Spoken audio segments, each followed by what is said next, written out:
Boa noite, pessoal. Boa noite. Para você que estiver assistindo esse replay, hoje nós vamos falar sobre halitose, atleta, esporte, todo este universo e como que isso se conecta. E como eu tinha prometido, né, tem muito assunto que a gente não consegue contemplar no nossa semana. Então, diante disso, a gente tem que fazer lives para complementar esses assuntos, né? Que são muitas coisas que estão relacionadas a este universo do paciente atleta, universo esportivo.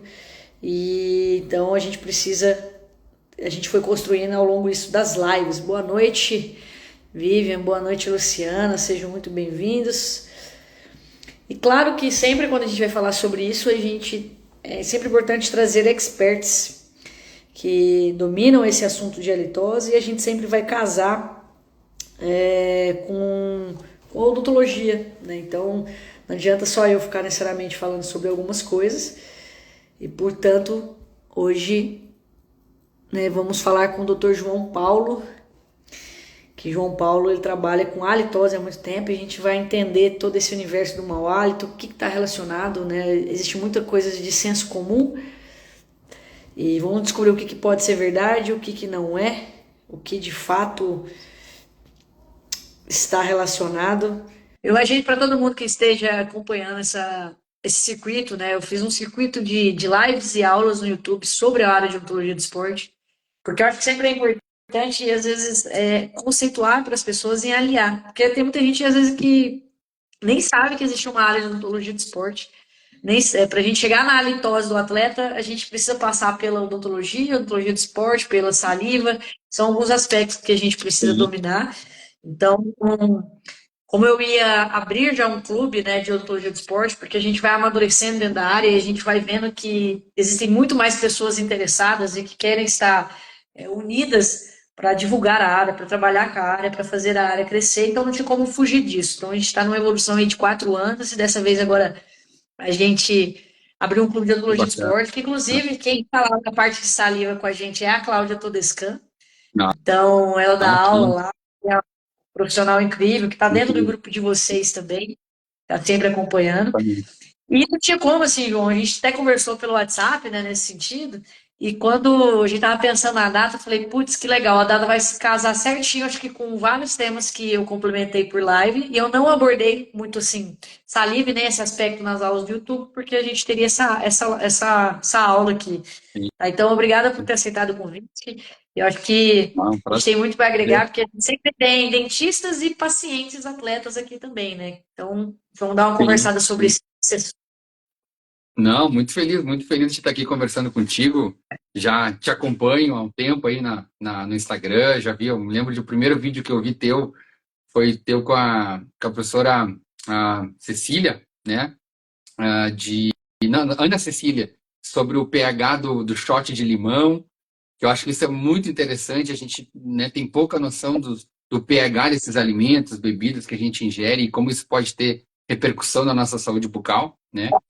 E, enfim, fantástico. Estou muito feliz de estar aqui falando com o pessoal da odontologia do esporte. Eu sou um praticante, se você, né? O meu Instagram é cheio de postagens lá do beach tennis, que atualmente virou uma febre aí no Brasil todo, né? E eu tenho praticado bastante, participo dos campeonatos e é muito bacana, é um assunto que me interessa muito. Foi, inclusive, Andréia, até não tinha comentado contigo, o tema da minha dissertação de mestrado tem a ver justamente com essa parte enfim, fiz meu mestrado em periodontia, e a gente procurou pesquisar se os problemas periodontais, se a doença periodontal poderia impactar, no caso, né, do nosso estudo, no desempenho muscular, no metabolismo muscular, o dano muscular induzido pelo exercício. E então é uma área que também, por praticar esportes e por entender a importância, né, que a gente tem para os nossos atletas, nós da odontologia. Então é um prazer estar aqui aprendendo contigo e podendo contribuir de alguma forma. Na verdade, nós que vamos aprender com você agora, nesse sentido. Sim, Então, mas claro que a gente vai jogar, vai chegar no paciente atleta, mas eu acho que eu sempre gosto, João, de alinhar as pessoas, né? Você precisa situar um pouco para a gente entrar no universo esportivo. E eu sim, começaria para a gente entender assim, o que seria a litose? né? Eu acho que é uma definição básica para entender que eu sei que você trabalha muito com isso, né? Eu acho que você trabalha há muito tempo, eu sei que você foi da Associação Brasileira de Halitose, então é uma área de atuação sua no consultório. Então, o que Uhum. que seria a litose, assim? Por que que, a gente precisaria se preocupar com isso? Por que que o dentista ele precisaria se preocupar nesse sentido? Bom, vamos lá. A litose, basicamente, né, esse cheiro ruim, enfim, que vai sair pela boca ou pelo nariz, né, das pessoas, e com várias repercussões, né, o paciente com halitose, toda a situação né, de as pessoas muitas vezes se afastarem, esse problema social relacionado com o problema da litose, a gente sabe como é ruim né, a gente está, em várias situações do dia a dia de todos nós, que a gente talvez agora quem está aí conosco deve estar lembrando, puxa, eu entrei no Uber e o motorista tinha mau hálito, como é desagradável, o cheiro ruim é desagradável, o cheiro bom aproxima e o cheiro ruim, claro, que né, afasta, né? Então, existem essas repercussões. Há um conceito mais atual de halitose, ele vai um pouco além exatamente só desse cheiro ruim, né? Um conceito ruim diz que uma halitose ela pode ser objetiva, quando as pessoas sentem, mas também existe um termo chamado halitose subjetiva, que é quando as pessoas até não percebem, mas a pessoa tem aquela preocupação.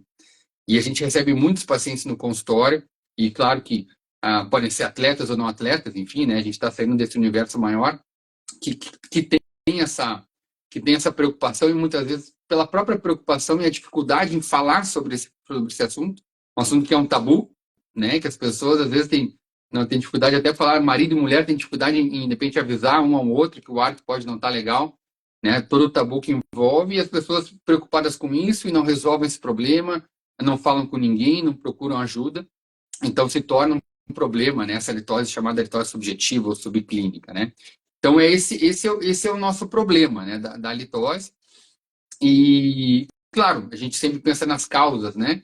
A, a maior parte dos casos tem origem na boca, né? Então por isso que o dentista, né? Ele tem que vamos dizer assim, assumir essa responsabilidade, por mais que essa alteração do hálito, ou seja, odores, né? Gases com cheiro ruim sendo produzidos na boca, na maior parte dos casos, são produzidos na boca, mas não quer dizer que não tenha repercussões de alterações do organismo, né? E claro que sim, nós precisamos conhecer todos esses mecanismos, esse nosso organismo como um todo, processos fisiológicos, mas sim, a produção é na boca, é nós dentistas enfim, que temos que cuidar disso, né? Acho que essa é uma área que a odontologia precisa tomar conta, né? E assim, João, vocês têm dados, por exemplo, da quantidade de pessoas que têm mau hálito, seja o objetivo ou essa subjetiva aqui que vocês estão falando? Vocês têm Sim. dados sobre isso, assim, que existe uma parcela da população? É muita gente? Porque eu vejo que às É vezes tem muita gente. uma visão de que isso não é tão comum. Eu acredito que talvez para Sim. vocês que trabalhem, talvez, porque vocês já te procuram por causa disso. Mas vocês têm esses dados em relação É, assim, não, a gente tem uma parcela. o que a gente tem um dado de uma revisão sistemática, foi publicado em 2017, que os dados assim, na população mundial, né? Vários estudos realizados em vários países do mundo, enfim, se não me engano, acho que são 16 artigos que foram reunidos nessa revisão sistemática, chegou ao percentual de 33%, 32,7%, né? Claro, eu até gravei um vídeo no YouTube falando sobre isso. Esses estudos pegam também aqueles casos de halitose que a gente chama de halitose leve ou da intimidade. Existem situações que aquela alteração do hálito ela não é tão grande a ponto como a gente falou, você foi numa loja, o vendedor tinha um hálito que você pressentiu, ou o motorista, né? Mas, claro, aquela pessoa, no caso, pensando lá, bem da intimidade, né? Enfim, o cônjuge, né? Esse só nessa situação muito íntima que vai acabar sentindo. Então, os estudos acabam muitas vezes tendo até valores maiores, até tem um estudo lá na cidade de Turim que achou uma prevalência de 55%. Mas é um estudo que realmente qualquer alteração pequena mesmo, né, do hálito já entrava nos casos de halitose nesse estudo, né? Então, vai variar, claro, a gente pegando talvez nas pessoas com que eu me relaciono no meu dia a dia, que tem um determinado nível de qualidade de vida, de desenvolvimento, né, desenvolvimento até mesmo que aspectos financeiros, talvez eu não veja esse percentual. né? Mas se a gente for pensar no nosso país e tudo que engloba, né? A gente vai ver lá a prevalência de periodontite, por exemplo, como é alta no nosso país. A gente tem um estudo de Porto Alegre que mais de 50%. Então aí a gente chega no tamanho do problema, vamos dizer assim, a nível de país, né? Enfim, É, e eu, mais ou eu, menos eu por aí. vejo que, assim, a questão do mau hálito, ele tem um problema que, às vezes, eu vou te fazer a pergunta porque para entender nesse sentido. Pode ser que a Sim, pessoa ela tenha mau hálito e não saiba, e na verdade as pessoas sintam. Estou perguntando nesse sentido. Que é sim. aquele constrangimento de alguém ter que falar para a pessoa que ela tem. Eu acho que passa por isso. E eu acho que deve ter a pessoa que talvez ela sinta e ela procura ajuda. Como que é essa linha do atendimento desse paciente? A maioria vem porque falaram para ele ou porque ele percebeu que realmente tinha? Então, posso dizer que vamos lá, meio a meio, sabe? A gente atende muitos pacientes que chegam realmente com essa queixa, com aquela questão da litose subjetiva. Eu tenho esse problema, eu acho que as pessoas se afastam de mim, viram o rosto para falar. Muitas vezes, quando o paciente começa a ter esse tipo de relato, e uma das primeiras perguntas ali enfim, na conversa, na anamnese, é perguntar para o paciente se alguém já avisou ele que ele tinha mau hálito, né? E muitas vezes o paciente não. Ninguém nunca me avisou, mas eu sei que eu tenho, né? Então, existem muitos pacientes que chegam realmente por terem essa preocupação, né? Ou essa crença de que tem e nos procuram. Mas também tem muitos pacientes que chegam né, indicados por colegas, né? É evidente que colegas que, de repente, o paciente manifestou aquela queixa para o colega, e a gente sabe que, até por a gente ter pouco sobre essa área da litose na graduação, o colega muitas vezes vai até um certo ponto e daqui a pouco, ó, vou te encaminhar para um colega que eu sei que trabalha, que é especialista nessa área, enfim, né? Muitos pacientes de colegas, mas também muitos que acabam encontrando, sabendo do nosso trabalho, e daqui a pouco, né, a esposa, o marido, enfim, comentou, ou algum parente, mãe, né, muito, muito, muito família mesmo, sabe? E é uma dificuldade, né? É uma dificuldade de se falar sobre isso, a gente não quer magoar, às vezes é mesmo um amigo da gente, a gente não quer falar, né? E é muito difícil esse processo, sabe? Pensando nós lá nos atletas, né? Daqui a pouco você lá, imagina um grupo lá, vamos pensar num time de futebol. Tá lá todo mundo junto, daqui a pouco tem uma pessoa que daqui a pouco, com todos os treinos, o cara tá lá com o hálito alterado. Pô, é difícil, não, o que vai acontecer na maior parte das vezes é o que esse cara vamos dizer assim, né, enfim, fazer brincadeira com ele, e que vai deixar aquele pior, né? Então, o que a gente diz é, claro, daqui a pouco o ideal seria, não, de repente, na frente de todo mundo, não fazer brincadeira, mas dizer, cara, pô, todo treino que a gente vem aqui toda semana, cara, teu hálito não tá legal, meu, vai dar uma olhada nisso. Né? Isso seria o ideal a gente ter. Né? Se não for no meio de todo mundo, dependendo da maneira como a gente falar, a pessoa não vai entender como uma coisa negativa. Mas a gente fica com isso achando que a pessoa não vai aceitar muito bem, né? E uma coisa que eu sempre digo também, né? Daqui a pouco, se você tem essa preocupação, pergunta. Não cria, né? Daqui a pouco você tá lá no time de futebol, lá na dupla de beach tênis, daqui a pouco a gente tá sempre próximo, tá preocupado com tu olha e pergunta, como é que tá? Tô com um bafão, não tô, sabe? Muito mais fácil tu rompe, daqui a pouco se você tiver com um hálito ruim, a pessoa vai te dizer, né? E daqui a pouco, a partir disso, tu pode ir buscar um tratamento ou não, enfim, né? Ou daqui a pouco a pessoa diz, não, que nada, tá tudo tranquilo. E aí daqui a pouco aquela preocupação já some, né? Então, o Uhum. principal que eu vejo todo esse aspecto é a pessoa, a gente lá dentro da ABA, né? Se eu mencionasse, eu fiz parte da diretoria científica lá por 6 anos, entre 2017 e 2023 da ABA, e temos campanhas, né, todo ano, ainda faço parte, ainda sou membro da ABA, e uma das campanhas foi justamente mau hálito, pergunte, né? É uma forma de quebrar. Se você está preocupado, pergunte, não fica com essa dúvida, né? Às vezes a pessoa tem dificuldade em procurar um profissional especialista, então pergunta para alguém próximo, né? Acredito que seja uma maneira muito, muito boa, assim, de não ficar não deixar crescer essa dúvida, essa preocupação que pode, enfim, levar enfim, alterações e preocupações maiores, né? E aí a gente esbarra em um outro problema que até a própria odontologia do esporte ela tem, né? A nossa graduação ela é muito limitada. Então é um assunto que a gente quase não vai Sim, ver, talvez só através de disciplinas optativas, talvez complementares, ou talvez de congressos, porque também, como a odontologia do esporte, não está dentro das grades curriculares. Isso é o sistema. E é exato. mais um assunto que o dentista vai precisar correr atrás para entender. porque tem grande chance dele atender pacientes com mau hálito. E talvez a gente não esteja preparado para conduzir essa conversa com o paciente. Assim, Não, eu estou exato. pensando que às vezes a gente atende paciente nesse sentido, e talvez como que você comunicaria com o paciente esse problema? Talvez ele saiba, talvez não. Talvez alguém já falou para ele, não sei. Para tu ver como o problema ele é complexo, né? Um tabu tão maluco, vamos dizer assim, que até mesmo nós dentistas temos dificuldade conversando com os dentistas. Mas como é que eu vou falar para o meu paciente que ele está com uma marca? Mas bom, se a gente não falar, quem vai falar? Né? Nós somos profissionais de saúde que estamos trabalhando, né? A maior parte dos problemas tem origem na boca, e você não vai falar, né?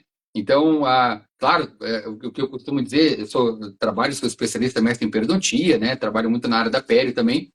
E o que eu digo para os meus alunos de pele? Estava dando aula sobre isso para eles semana passada na especialização. Olha, quando você vai estar dando, né, um primeiro momento, o paciente está passando aquele diagnóstico, aquele plano de tratamento, você vai dizer, olha, você está com periodontite, características assim, assado, enfim, e seu hálito está alterado, eu pude sentir que você está com mau hálito.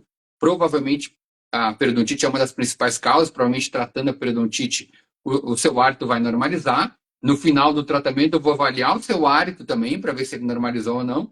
Se não normalizou, a gente vai poder buscar outra causa, mas enfim, abordar isso com o paciente. Né? Se a gente não abordar isso, mesmo que a gente não tenha conhecimentos maiores, a gente precisa, né, cuidar disso. Né? Numa anamnese mesmo, perguntar se o paciente, se ele acha que o hálito dele está alterado, se ele tem mau hálito, se isso preocupa ele. É uma pergunta obrigatória, eu diria, da anamnese. Né?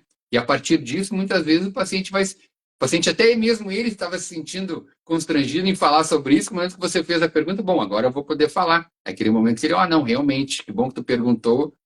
E muitas vezes, a partir disso, né, a gente até, vamos dizer, ganha o paciente. A gente vai ser o primeiro profissional que ele se sentiu à vontade, né, que permitiu com que ele falasse sobre algo, né, difícil para ele, né. Mas aí entrando, já que você abordou isso, João, então quais são as principais causas, né? Então, eu acho que eu percebo que no não dentistas, não profissionais, eu percebo que a maioria dos pacientes, assim, os leigos, vão pensar, eles acham que sempre está relacionado a causas do estômago. Eu acho que esse talvez seja E, um senso comum. Então, quais são, assim, as principais causas? É estômago, é a boca, mas dentro da boca seria o quê, assim? Um pouco mais específico. Então, é periodontite? Não, é qualquer coisa, gengivite? Qual, é algum problema respiratório? Quais são as causas que tem hoje? vamos lá. A gente tem que sempre pensar em halitose, pensando em halitose bucal, né? Existem situações relacionadas a problemas extrabucais? Sim. Problemas até mesmo, a gente tem problemas, pode ter no trato gastrointestinal, principalmente ali, existe uma patologia. Eu nunca tive nenhum paciente no meu consultório, mas o divertículo de Zenker é uma espécie de um apêndice que se forma no esôfago, que fica preso comida, matéria orgânica, que pode vir, sim, de uma área mais interna, pode estar vindo aquele mau hálito, sim, não é impossível, mas a maior parte dos casos, realmente, a origem está na boca. Tá? Não é nenhuma polêmica entre medicina e odontologia, isso os estudos, né, mostram, tem estudos muito claros que mostram isso para a gente, né? A gente tem que entender essa litose bucal, então, como um processo de desbiose, de desequilíbrio.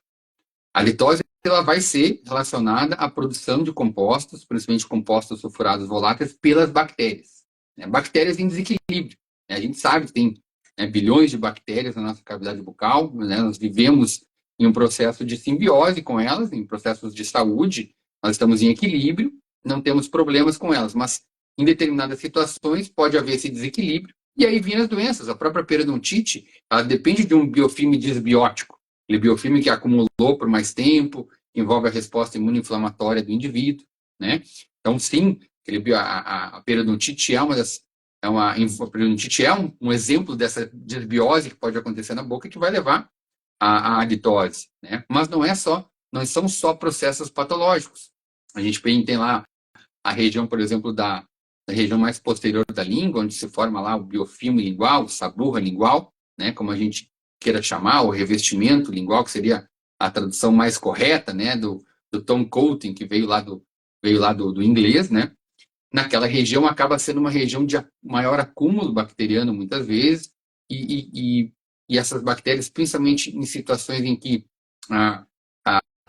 temos um desequilíbrio na boca, vamos acabar produzindo mais esse odor. Que situações que levam a isso? Claro, má higiene, né? A gente vai pegar lá um estudo que procurou ter o objetivo de avaliar qual os fatores, né, Tom Coating, Related Factors, os fatores associados com essa maior produção de sabor lingual, encontraram lá, claro, a higiene bucal, né, pacientes com um padrão pior de higiene bucal acabam formando mais saburra, pacientes fumantes, paciente que fuma forma mais saburra, pacientes com periodontite, com gengivite, com diagnóstico periodontal, tem mais saburra, e pacientes com fluxo salivar reduzido. Então, condições que vão levar a essa alteração, a questão salivar que você estava comentando, que a Cecília já esteve comentando com você. Cecília é uma querida, né, tá junto comigo no curso de especialização em halitose, né? Fala, né, tem um curso maravilhoso de saliva. A saliva é um dos principais moduladores desse equilíbrio, né? E muitas vezes, chegando no paciente atleta, o paciente atleta pode se expor a situações que vão levar ele a uma alteração salivar, né? E aí talvez seja, ao meu ver, a maior correlação que eu veria nessa litose no paciente atleta, né? Claro, talvez o paciente atleta, em toda a sua rotina de treinos, principalmente em épocas de campeonatos, talvez menos cuidado com a higiene bucal, claro que a gente vai poder ver essa relação, né? E de repente o paciente atleta, pensando nas estruturas que a gente tem de clubes, né? Pensando naquele atleta, talvez amador, mas já com mais entrando um atleta quase semi-profissional, vamos dizer assim, que já tem um apoio do clube, até mesmo em áreas de preparação física, até mesmo a área médica de ajuda a esse atleta, talvez não tenha essa área odontológica desenvolvida. Se a gente for pegar a maioria dos clubes que formaram os atletas aí para os nossos atletas olímpicos, talvez não tivesse a odontologia presente, né, na sua equipe de atenção a esse atleta, né? E daqui a pouco essa desatenção, daqui a pouco a gente sabe que a periodontite mesmo pode ser uma doença silenciosa, pode ter bolsas lá, enfim, tem essa situação, né? Mas pensando na rotina do atleta de treinos intensos, por exemplo, pouca hidratação, a gente já vai ter uma relação direta aí com a redução do fluxo salivar, se o nosso paciente atleta, enfim, se o nosso atleta não tiver cuidado com a sua hidratação, transpiração excessiva, treinos pesados, né? Não sei se acabei fazendo meio uma mistura de tudo, mas eu acho que o principal é isso, né? A litose, ela vai acontecer não só naquela... Mas é exatamente isso. Assim, só para quem, às vezes, pessoal do seu público, para a gente só deixar conceituado, a gente pode diferenciar hoje, assim, todo atleta ele tem um estilo de vida. Então, na verdade, ele tem objetivos e metas específicas. Então, tem gente que vai querer emagrecer, tem gente que quer ter hipertrofia muscular, tem gente que quer correr 10K, 15K, 20K, 40K, tem gente que quer levantar 50 quilos, 60 quilos, 80 quilos. Então, o atleta ele é um indivíduo que ele trabalha através de objetivos, metas. Ele quer uma competição específica e etc. E para isso, ele vai inserir novos hábitos, ele tem uma nova rotina e ele investe para isso. Quando a gente vai diferenciar atleta amador e profissional, basicamente uma diferença básica entre eles é que o atleta amador ele custeia esse estilo de vida e o atleta profissional ele recebe. Então, isso é uma diferença, é a mais simples de todas para pessoas entenderem. Porque aí o dentista ele percebe que ele atende o atleta amador. Ele pode atender o atleta profissional, mas a maioria vai ser atleta amador. Então, todo dia na rotina clínica nós atendemos atletas, porque nós atendemos praticantes de beach tennis, de musculação, de lutador de jiu-jitsu, por aí vai. E aí, quando você vai entender esse estilo de vida, você vai aprofundar, é justamente você pensar que para a tríade básica de todo atleta, ele vai ter que treinar, ele tem que se alimentar e ele tem que dormir. Então, ao treinar, ele vai ter o quê? De forma fisiológica, uma queda no fluxo salivar. Né? Então, há uma redução realmente desse fluxo salivar. E aí, muitas vezes, ele pode estar consumindo, tipo, pré-treinos, transtreinos, pós-treinos, depende muito desse perfil alimentar dele.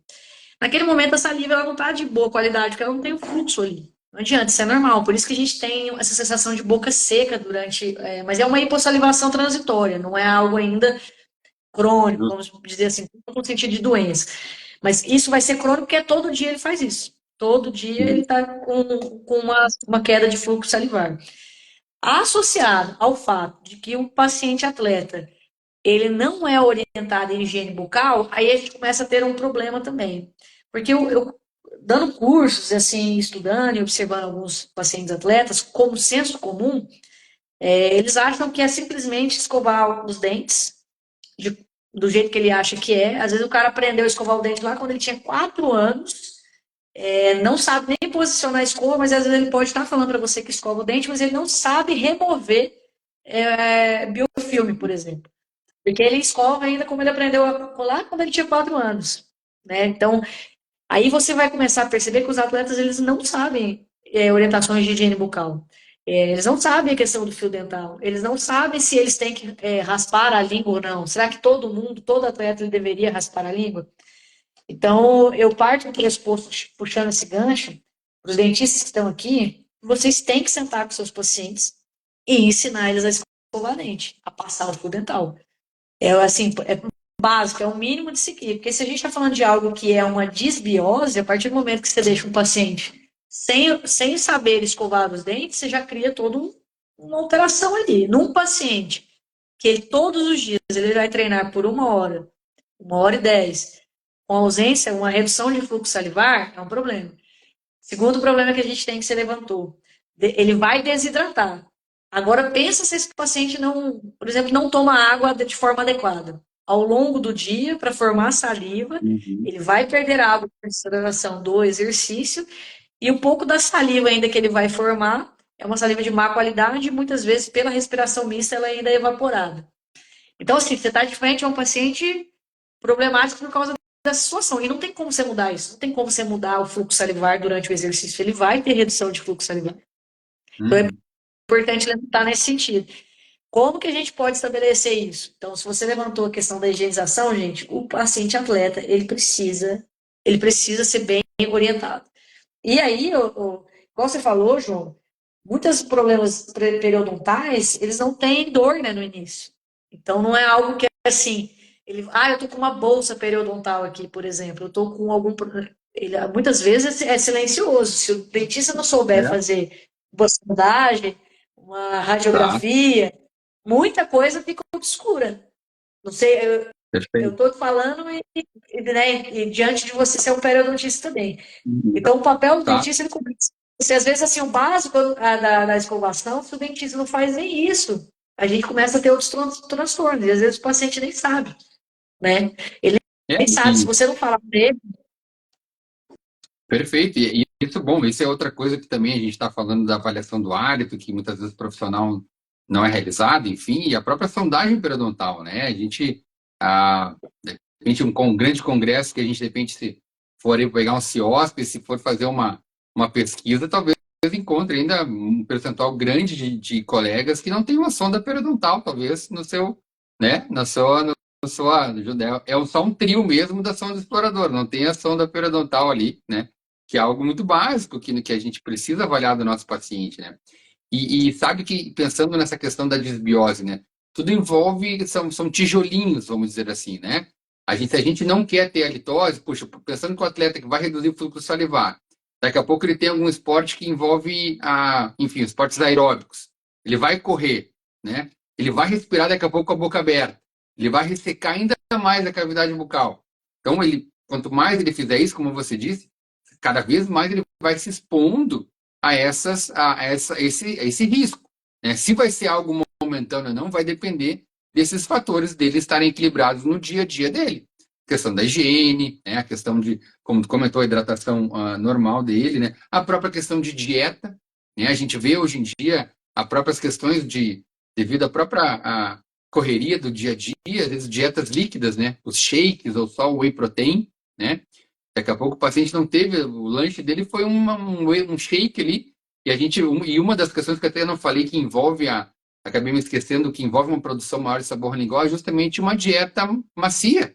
Quanto mais a gente tiver que se mastigar, é algo tão básico, né? Ainda mais o ato de alimentação, o ato de mastigação, envolve uma autolimpeza da cavidade bucal, envolve um controle, né, do nosso hálito. Então, a gente tendo alimentação, o atleta que daqui a pouco está passando lá por dietas muito restritivas também. Daqui a pouco Então hoje, ele está assim, lá. dietas low carb, né? Na verdade, quando você entra para dietas voltadas mais para proteínas. E muitas vezes, eu já tive uma outra live que eu fiz acho que foi com a Cecília, a gente estava conversando justamente sobre isso. Porque às vezes tem muito praticante de musculação que ele tinha essa halitose e ele não sabia que era relacionado ao fato da dieta low carb que ele quis fazer. E assim, não tem o que você fazer como dentista se o cara quer consumir dietas restritivas pautadas só apenas em proteínas. Uma dieta low carb, hoje tem muito paciente, por exemplo, praticante de musculação que está indo por essa ideia. E aí eu lembro que eu até recebi uma mensagem, eu não lembro de quem, falando assim, nossa, eu não sabia, eu sentia que eu tinha um mau hálito na academia, eu não entendia por quê.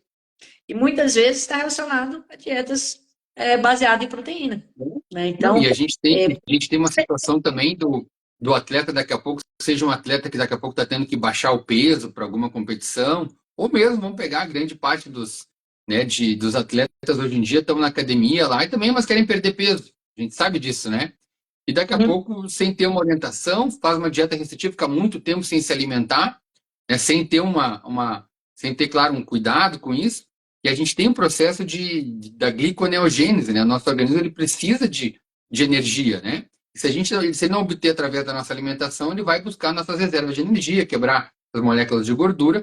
E esse do, processo de gliconeogênese, a criação de glicose, vai envolver também a formação de corpos cetônicos, né? Na nossa corrente sanguínea. E aí um exemplo de uma litose até sistêmica, que a gente pode chamar, ou transportada pelo sangue, que a gente pode ter também no atleta, que é justamente uma via, e aí não teria exatamente a origem na boca, seria uma origem realmente no organismo que pode acontecer, né? Então, se a gente for começar a pensar em vários fatores somados, daqui a pouco, né, a gente tem que, claro, nas orientações que a gente faz, levar esse nosso paciente atleta que, opa, para uma situação enfim, de menos risco, né, de ter essa alteração, para que daqui a pouco ele não tenha esse problema, né? hoje assim, a gente tem esse público que faz jejum, né? Jejum intermitente, faz um jejum de 12, 14, 16 horas, de jejum de 24.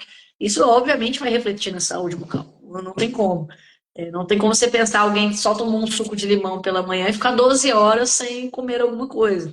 Gente, a gente se alimenta por um motivo, né? Isso é básico. E hoje eu vejo que a questão de low carb cresceu muito, né? Então é muito interessante que os dentistas aprendam a realizar mapeamento. Por isso a gente fala muito de mapear o paciente.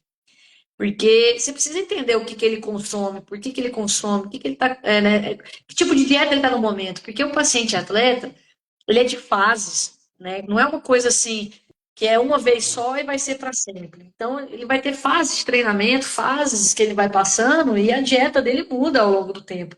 E não tem como nós, como profissionais, dentistas, quererem alterar a dieta ou querer mudar alguma coisa, porque a gente acaba invadindo outras áreas. O que a gente vai falar para o paciente é, ó, isso está acontecendo devido a esse tipo de dieta restritiva na qual você está fazendo.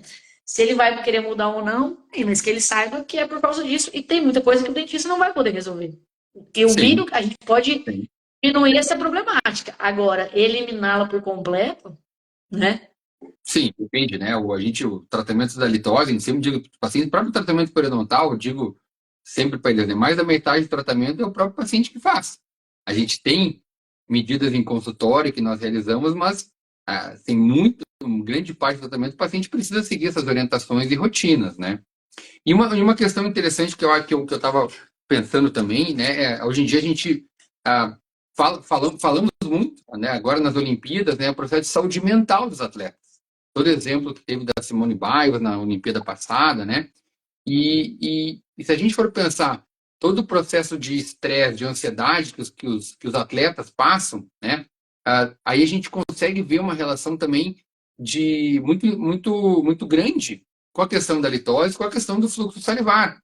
A nossa produção de saliva ela é coordenada, né, regulada pelo nosso sistema nervoso autônomo, simpático e parasimpático. E a gente sabe lá o simpático, que é o da luta ou fuga, que é o da ansiedade, do estresse, ele vai reduzir o fluxo salivar. E a gente tem muitas situações de pacientes com hipossalivação que envolvem o processo de saúde mental. A gente não só está falando do atleta, porque o atleta, né, a gente está com o nosso tema principal aqui, e o atleta, sim, né, por tudo isso que tu falou dos objetivos, né, toda a pressão, muitas vezes, né?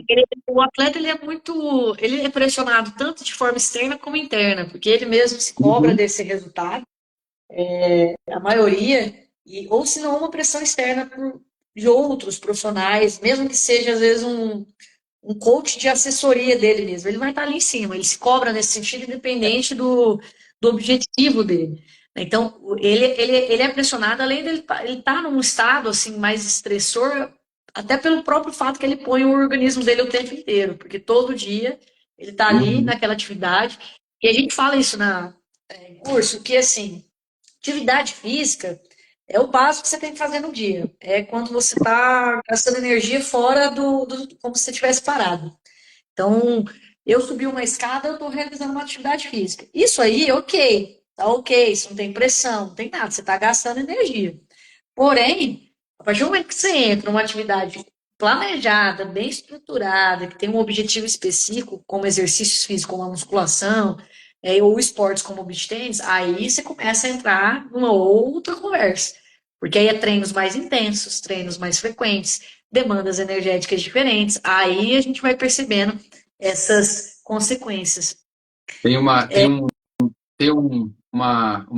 pessoal aqui que é enfim, do programa de comédia da rádio aqui que diz que eu me lembro que tinha um participante que dizia, não, praticar esportes faz mal à saúde.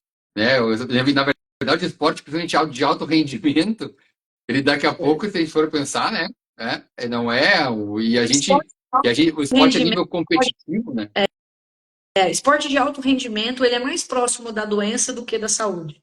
Isso é para todos, né? Saúde física, saúde mental, saúde bucal, é porque você leva o seu organismo ao extremo. Então, assim, isso é tão verdade que a carreira de um atleta de alta performance ela é curta, porque você não consegue levar o seu corpo ao limite durante 50 anos. Então, você chega dependendo da modalidade, hoje 35, 38, 40 é o limite, você não consegue você não consegue trabalhar em alta performance durante 20 anos. O corpo não Sim. aguenta, né, toda a situação. Porque é extenuante mesmo o treinamento.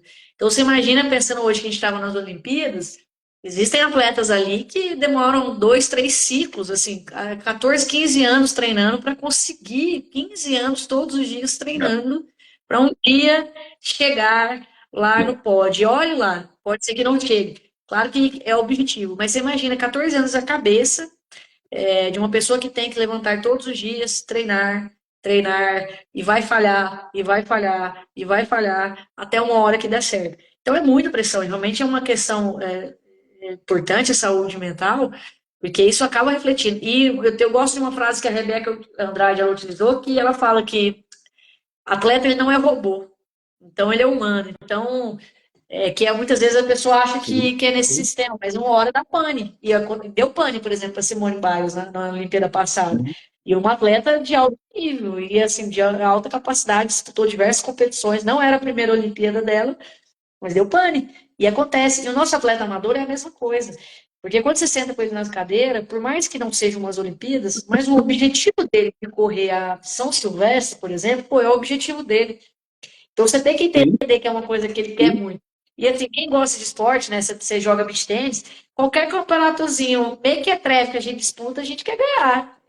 Sem Vou dúvida, ficar sem puto se dúvida. eu perder. Então, É. assim, A gente quer ganhar até para o competitivo. ímpar, né? A gente Exato. quer competitivo, né? Exato. Quem nasceu no esporte que É. tem essa competição, e nem seja competição consigo mesmo. Então, por exemplo, hoje fiz um tempo em 10 quilômetros. É.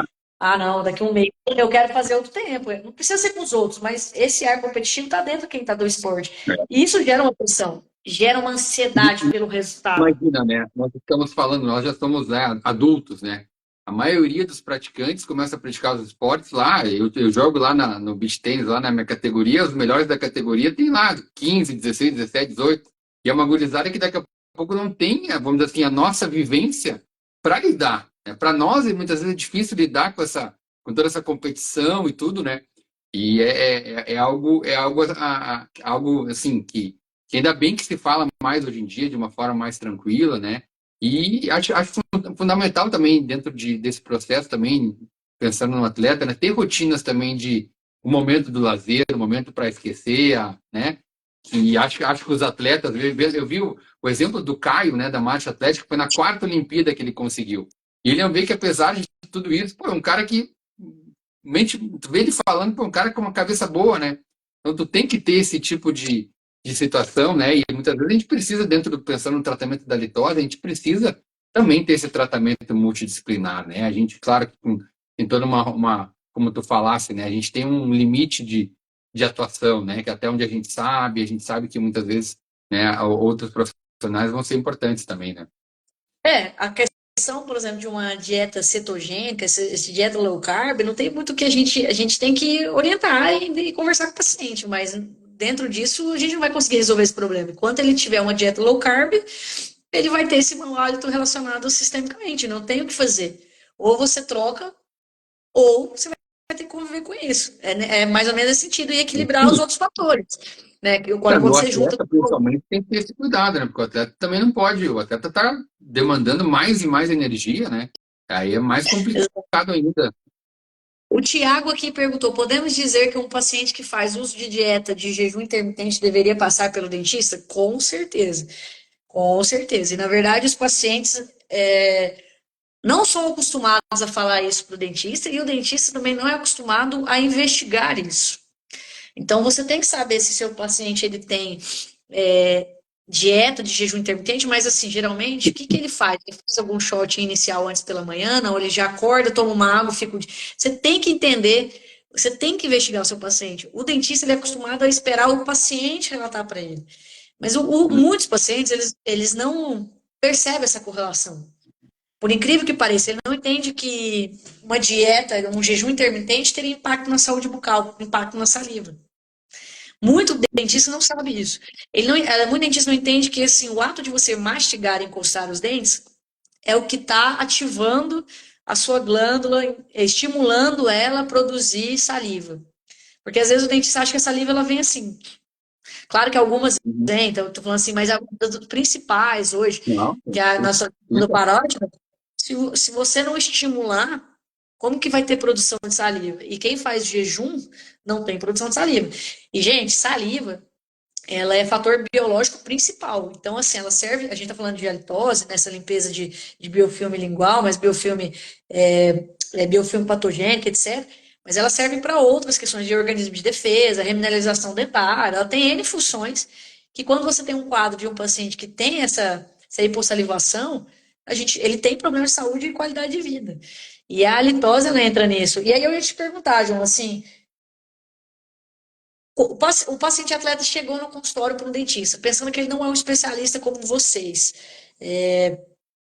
Como que eu tenho que fazer algum exame, eu faço um questionário, eu pergunto direto, o que que seria, como que o dentista, ele conversando Boa. com o atleta, é melhor perguntar, é melhor fazer uma anamnese, tem uma anamnese pronta, existe uma anamnese estabelecida pela Sociedade Brasileira de Halitose, que é mais direcionada, como que tá isso hoje? Ó, vamos lá. Eu acho que, assim, enfim, acho que para o dentista, cirurgião dentista, clínico geral, enfim, que tem a sua especialidade, que vai cuidar da saúde bucal do paciente. Ele vai fazer aquele cuidado, ele vai ser o dentista daquele paciente. Eu sempre tive esse sonho, eu queria ser o dentista dos meus pacientes, né? E hoje em dia, ou seja, aquele paciente que até, claro, vou encaminhar para uma outra especialidade, mas eu cuido da saúde bucal dele, ele vem rotineiramente comigo para as consultas preventivas, enfim. Muito importante você, né, você abordar essa questão na pergunta, como eu disse lá na amnese, perguntar como é que está, sabendo de toda essa repercussão que a gente está conversando aqui, como problemas com o hálito podem ser ruins para o paciente, a gente tem que cuidar disso, né? Então, uma pergunta na anamnese para já abrir, a pergunta é uma pergunta aberta, você se preocupa com como é que está a tua preocupação com o teu hálito, tu já sentiu o teu hálito alterado, te preocupa com isso? Não, daqui a pouco você diz, não, está tudo bem, ótimo, né? E o fundamental, que é acho que assim, que eu acho que é o grande, vamos dizer assim, o grande ponto de maior dificuldade para o dentista começar a cuidar melhor, vamos dizer assim, do hálito do seu paciente, que é fazer uma avaliação do hálito. Nós não avaliamos o hálito. Os pacientes chegam para mim, eu pergunto se você já procurou, já conversou com algum profissional sobre esse problema? Sim, ó, já falei com o meu dentista, já fui no gastro, no otorrino.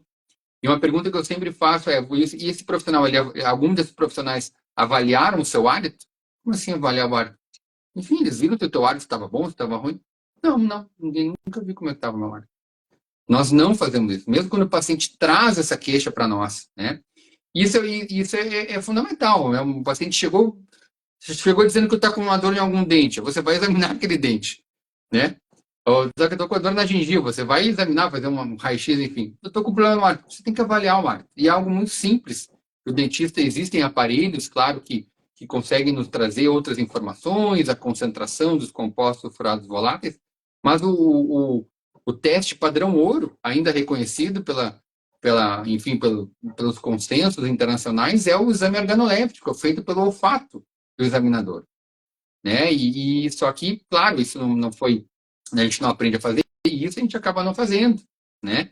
Então eu acho que esse é o grande, acho que é o ponto talvez de maior desafio para o cirurgião dentista, né? É realmente de alguma forma fazer essa avaliação do hálito, seja né, mesmo na mesa de trabalho, como o paciente relatou isso, falar com ele mais de perto para ver se ele pelo menos na conversa com aquele paciente você já sente aquele problema ou não. Claro que existe todo um padrão de fazer, né, um exame padronizado. O paciente, quando a gente vai fazer uma avaliação do hálito, ele tem que seguir umas recomendações. Ele não pode, por exemplo, ter tomado um cafezinho na sala de espera antes de entrar na consulta, porque ele vai estar com o cheiro de café na boca. Não pode ter chegado, ido no banheiro, na nossa sala de espera, no nosso consultório, feito uma escovação antes, porque ele vai estar com aquele cheiro do produto ainda, né? Claro que existem alguns cuidados, mas eu acho que a principal questão que eu diria, assim, se preocupar com isso. No momento que você se E preocupar com o hálito do paciente, por exemplo, ô, João, posso orientar meu paciente a ele mesmo se avaliar, por exemplo, pensando assim, ele mesmo pode fazer um exame de colocar a mão assim, sentir, isso também é válido dele, como é que é isso? infelizmente não, né? Os estudos mostram para nós que esses autotestes de fazer uma conchinha, lamber, enfim, vários testes, acabam não tendo enfim, uma exatidão que a gente gostaria, né? Porque a orientação é realmente perguntar para alguém, sabe? Perguntar para alguém, como eu te disse, é melhor. Acho que o profissional, no momento que nós temos que cuidar disso, nós mesmos temos que avaliar, né? Mas daqui a pouco, até para uma avaliação, daqui a pouco o paciente naquele momento não teve nenhuma alteração, olha, você pode fazer, como, né? É uma recomendação, a gente mesmo durante o tratamento, a gente sempre pede que o paciente tenha aquela pessoa, a gente chama até de confidente, para que depois do hálito dele estar normalizado, ele possa fazer um controle em casa, isso faz parte das rotinas, justamente para reforço da confiança do paciente, até mesmo reforço dos resultados do tratamento, né? Então, isso pode, mas nunca uma autoavaliação, ela não vai ser confiável. Esse aqui é o problema, a gente pode se enganar muito. É a maior pessoa, a gente precisa dessa avaliação externa, uma das dificuldades aí em relação também ao cuidado com o hálito, né? Então, Precisa na disso. verdade, eu vejo que é importante, assim, você ter, se você não trabalha com isso, você ter para quem encaminhar um paciente com mau hálito, né, com a halitose. Porque às vezes vai demandar desde o diagnóstico, né, nesse sentido, e o tratamento, né, identificar essas questões e o tratamento. Então, hoje eu vejo que talvez quem domine saliva consiga realizar esse tratamento, fazer um exame para ver se está relacionado com saliva. Óbvio, como dentista, se você sabe fazer um exame clínico, identificar, por exemplo, doença periodontal, gente, bolsa periodontal, gengivite, pericoronarite, periodontite, tudo isso está relacionado a tecido periodontal. Então, isso é importante você analisar desde radiografias, etc. Porque está dentro das causas, né? Então, se a gente tem causa como fluxo salivar, eu preciso saber fazer cianometria. Se eu estou falando que está relacionado à higienização, eu tenho que saber conduzir meu paciente a realizar uma boa higienização. Se ele é um fumante, então você já entende que ele é um paciente de risco. Se ele fuma, paciente de risco para isso. Até porque o fumo está muito relacionado com saliva também, né? O fumante ele tem uma redução também do fluxo salivar. Está relacionado E com tudo aí, que é de ruim, né? Isso né? Não tem nada que é impressionante, né? o Não, fumo não não, beneficia em nada, mas né, não tem, não tem. só bem Isso é, coisa ruim. não, Exato. qualquer Se coisa ele ruim que entra tu pode pela pensar, ele está relacionado. Não, mas se eu acho que para o pessoal aqui entender da live, Se eu entendo que fator de risco primário, vamos pensar assim, redução de fluxo salivar. Então, você vai ter que sempre buscar quem são os pacientes que têm essa redução de fluxo salivar, têm essa alteração de padrão salivar. E quando a gente fala do atleta, é entender que ele pode ter uma hipossalivação transitória durante o exercício, ele ainda tem uma desidratação e um pouco da saliva, quando ele respirar de forma mista, principalmente em esportes de mais alta intensidade, o pouco que formar de saliva vai evaporar. Então, ele vai ter boca seca. Tá? Então, isso já é um parâmetro importante. E aí, Só que, ó, no meio de tudo isso, daqui a pouco uma dieta lá com shake de proteínas lá, que vai ser a principal. As bactérias vão degradar principalmente aquele composto, então, bom, vai o whey formando, né, uma cadeia. geralmente eles consomem whey protein por exemplo, pós-treino. Então, assim, tá lá naquele fluxo, lá o rio baixo, consumo de whey Naquele momento. protein. Aquele momento em que eu não tenho meu fator de proteção biológico principal, que é a saliva, o momento que eu tô, né? Eu dou o substrato que as bactérias precisavam. Então, isso é uma consequência que é importante o dentista entender quando a gente fala de paciente atleta. Outros pacientes também. Então, se o paciente atleta, e hoje existe, gente, pacientes atletas que fumam. Por incrível que pareça, existe. Existe paciente atleta com presença de doença periodontal? Existe. Porque muitas vezes a doença periodontal é silenciosa. Então, isso parte de você fazer essa análise, esse exame clínico. E eu acho que talvez um dos principais, né, que eu vejo também, João, é a orientação de higiene bucal. Eu vejo que Sim. o dentista não faz essa sondagem, então logo vai ficar muita coisa obscura ali, e talvez quando o paciente perceber já evoluiu muito mais, mas o dentista ele não sabe orientar o paciente em relação ao cuidado. Ainda hoje, né, André? Ainda hoje, tem dentistas que acham que só dizer para o paciente, ó, você tem que escovar 3 vezes por dia e usar fio dental 1 vez por dia, acha que isso é orientação de higiene bucal, né? E Então, na quer verdade, a gente cada vez mais tem que ter um consultor de higiene bucal, né? Ninguém pode entender mais sobre higiene bucal, sobre os produtos de higiene bucal do que o cirurgião dentista. Ele precisa, né, de uma forma individualizada, né, conforme cada paciente, cada situação, poder indicar os produtos, né? E a limpeza da língua, ela é uma questão importante, até falamos pouco, né? A questão principal que eu queria também deixar o cuidado que envolve, né, o paciente atleta e todos os pacientes, na verdade, é o cuidado para não machucar a língua. Assim como a gente tem a escovação traumática, que vai levar às recessões gengivais, muito comuns hoje em dia, né? Também temos situações de a pessoa tentando limpar a língua, que machuca, muito mais machuca do que limpa, né? Aquela ilusão de que a língua tem que ser totalmente rosa, né? E a língua branca, não, a gente sabe que a anatomia da língua pode ser muitas vezes mais branquinha, devido às papilas filiformes, às vezes um pouquinho mais volumosas, não quer dizer que ela está suja.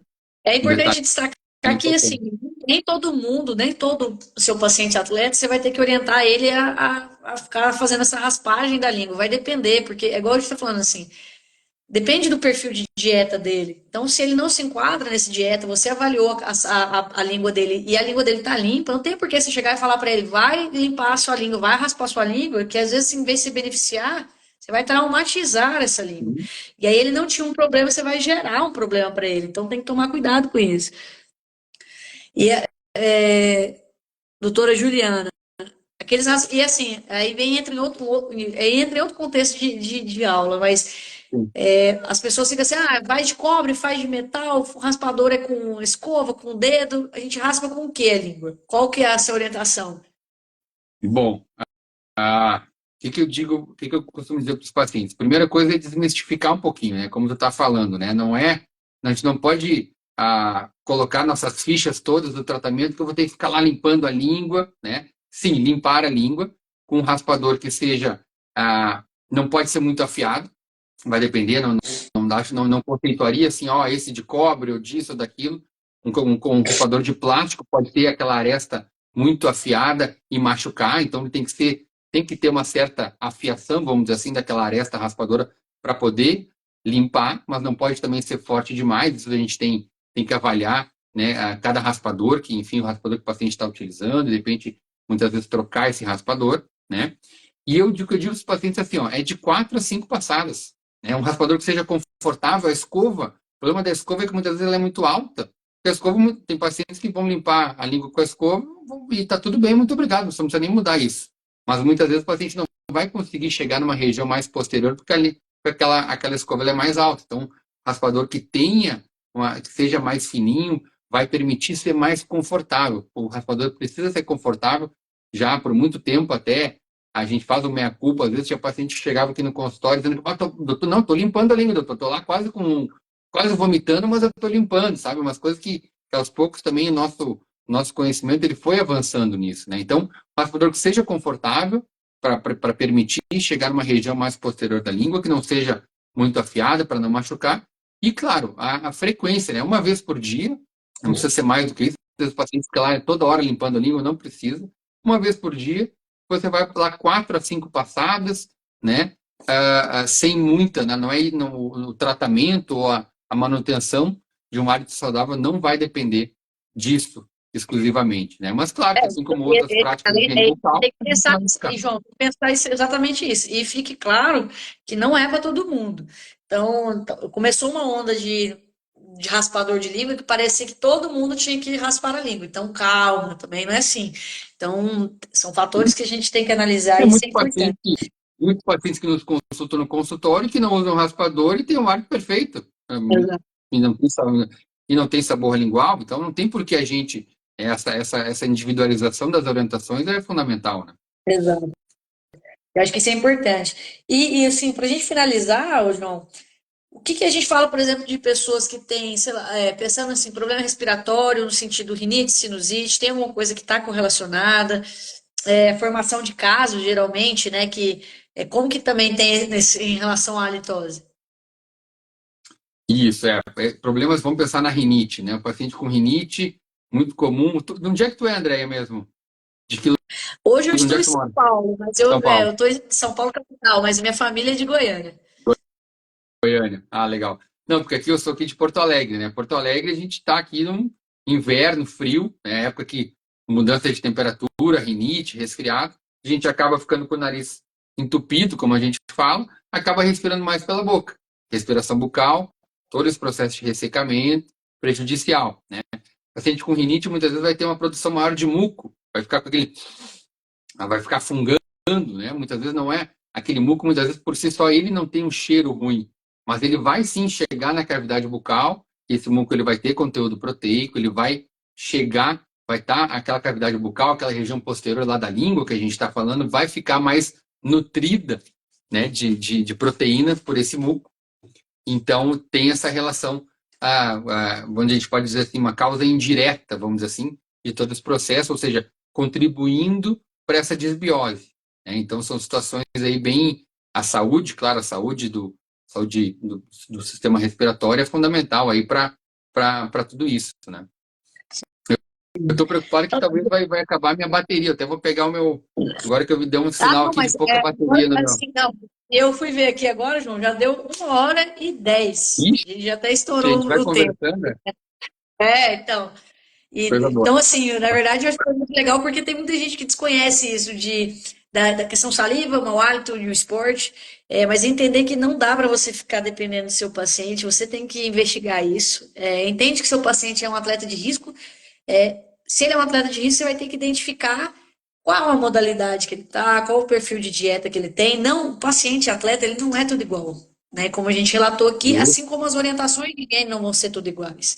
Daí isso vai mudar muito, porque você tem que ser algo que seja replicável para o seu paciente, que seja simples, não dificulte muito ele para ele entender. São sinais assim importantes para a gente ter. E óbvio, né, quando a gente fala de halitose, né, que tem uma questão social, é importante a gente saber, eu acho engraçado isso, porque realmente a gente não sabe como conduzir isso, mas se você falou que tem 33%, né, hoje da população que tem mau hálito, é muita gente, né? Então, é assim, É não muita. é pouca gente, é muito. Porque se você pensasse uma prevalência de 5 a 10%, ok, mas 33%, você pensar um terço aqui do Brasil pode ter mau hálito e às vezes esconde, mascara, como a Riane falou em relação ao House, e em vez de tratar, que às vezes poderia buscar um tratamento e eliminar esse problema, né? E é uma condição social realmente que gera bullying, gera afastamento, gera depressão, a gente vai tendo alguns problemas que impactam, que estão relacionados à halitose e que é algo que a gente poderia tratar, né? Não é algo que assim, meu Deus, não tem tratamento. Tem tratamento, tem profissionais para isso, né? Isso aí, isso aí, nesse ambiente social que o esporte nos proporciona, né? A gente estar bem com o nosso hábito é fundamental, né?